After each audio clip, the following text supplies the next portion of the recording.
Hello everyone, कैसे हैं आप लोग। आप लोगों का आकांक्षा एजुकेशनल चैनल में स्वागत है।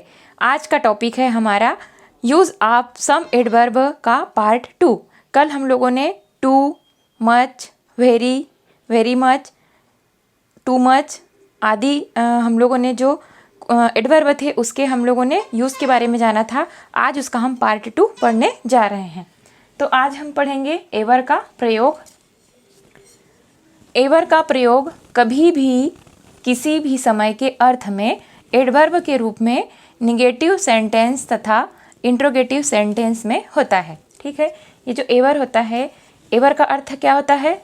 कभी भी या दूसरा किसी भी समय। ठीक है, एवर का प्रयोग कभी भी या फिर किसी भी समय, इस एवर का अर्थ होता है, मीनिंग।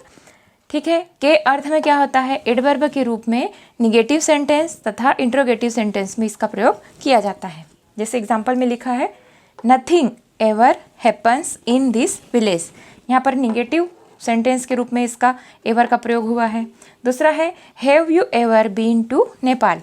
यहाँ पर इंट्रोगेटिव सेंटेंस के रूप में एवर का प्रयोग यहाँ पर किया गया है। ठीक है, नीचे और देखते हैं हम कभी कभी एवर का प्रयोग सदा, सदैव, हमेशा के अर्थ में। ठीक है, कभी कभी जो एवर है उसका अर्थ क्या होता है?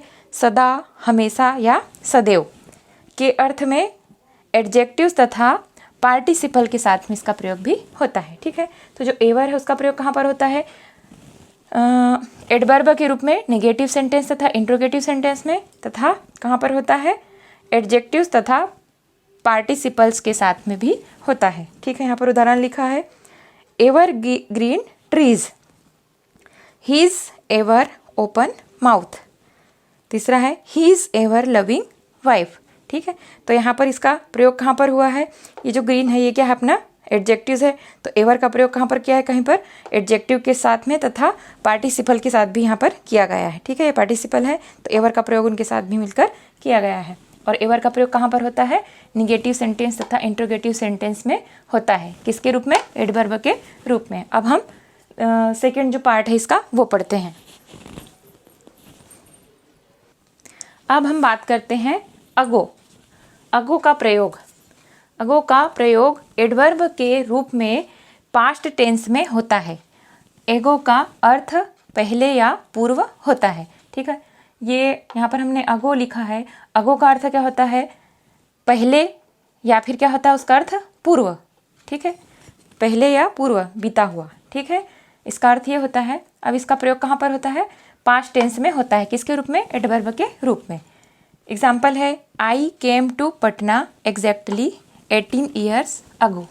ठीक है, दूसरा है the train left a few minutes ago, है ना। उसके बाद जो ये अगो होता है वो क्या होता है? पास्ट टेंस में होता है। अब बिफोर के बारे में हम जानते हैं। बिफोर का प्रयोग, इसका प्रयोग पहले या पहले से ही। ठीक है, बिफोर हमने लिखा है, उसका अर्थ क्या होता है? पहले या पहले से ही, बिफोर का अर्थ। ठीक है, के अर्थ में एडवर्ब ऑफ टाइम के रूप में सामान्यतः प्रेजेंट परफेक्ट टेंस में होता है। ठीक है, जो बिफोर है उसका प्रयोग एडवर्ब ऑफ टाइम के रूप में कहाँ होगा? सामान्यतः प्रेजेंट परफेक्ट टेंस में होता है। वैसे इसका पास्ट टेंस में भी प्रयोग होता है और प्रीपोजिशन के रूप में भी इसका प्रयोग किया जाता है, परंतु हम अभी एडवर्ब वाला चैप्टर पढ़ रहे हैं।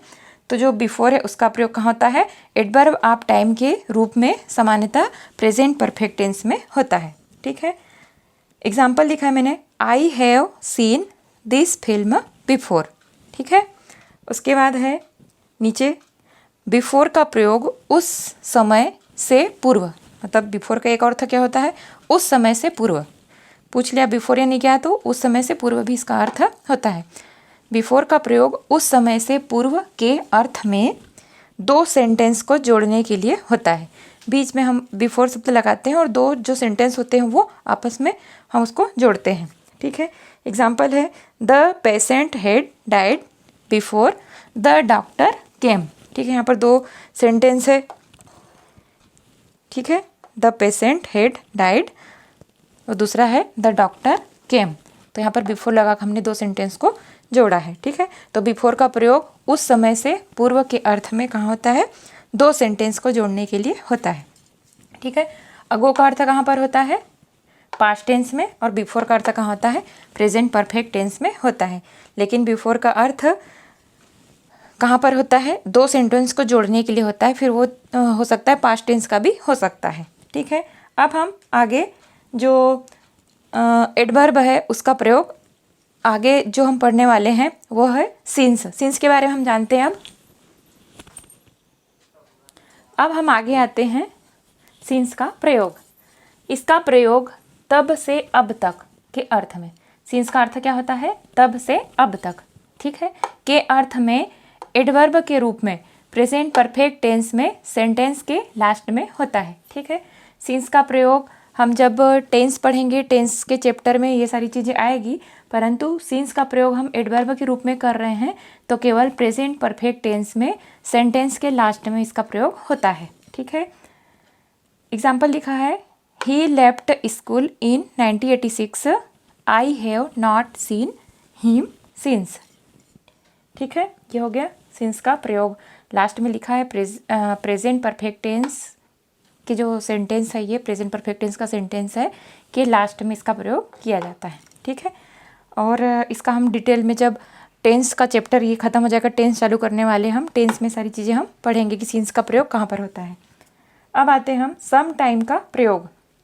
सम टाइम का प्रयोग अभी हम एडवर्ब पढ़ रहे हैं तो एडवर्ब के रूप में इसका प्रयोग कहाँ पर होता है? ठीक है, सम टाइम का अर्थ क्या होता है? इसका अर्थ होता है कभी कभी। सम टाइम का अर्थ क्या होता है?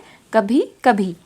अब इसका एग्जाम्पल है, sometimes my father gets angry. ठीक है, सम टाइम का अर्थ क्या होता है? कभी कभी, और इसका हम एडवर्ब के रूप में प्रयोग करते हैं तो sometimes my father gets angry. ठीक है, अब है अगला है रदर का प्रयोग। रदर का प्रयोग कहाँ पर होता है? सामान्य मात्रा में, ना ज़्यादा ना कम। ठीक है, इसका अर्थ क्या होता है रदर का? सामान्य मात्रा में, ना ज़्यादा ना कम। इसका दो अर्थ होता है। ठीक है, के अर्थ में बेड क्वालिटीज़ को व्यक्त करने वाले एडजेक्टिव के पहले होता है। ठीक है, कल हमने पढ़ा था टू का प्रयोग भी बेड क्वालिटीज़ को व्यक्त करने वाले एडजेक्टिव्स के पहले होता है। वैसे रदर का प्रयोग भी कहाँ होता है? बेड क्वालिटीज़ को व्यक्त करने वाले एडजेक्टिव्स के पहले होता है। एग्जाम्पल है, he was rather hopeless, she is rather ill. Rather का अर्थ क्या होता है? ना ज़्यादा या कम। ठीक है, अब ये हो गया आपके यूज़। आप सम एडवर्ब और भी इसमें थोड़े से छूटे हुए हैं जिसको हम कल पढ़ेंगे।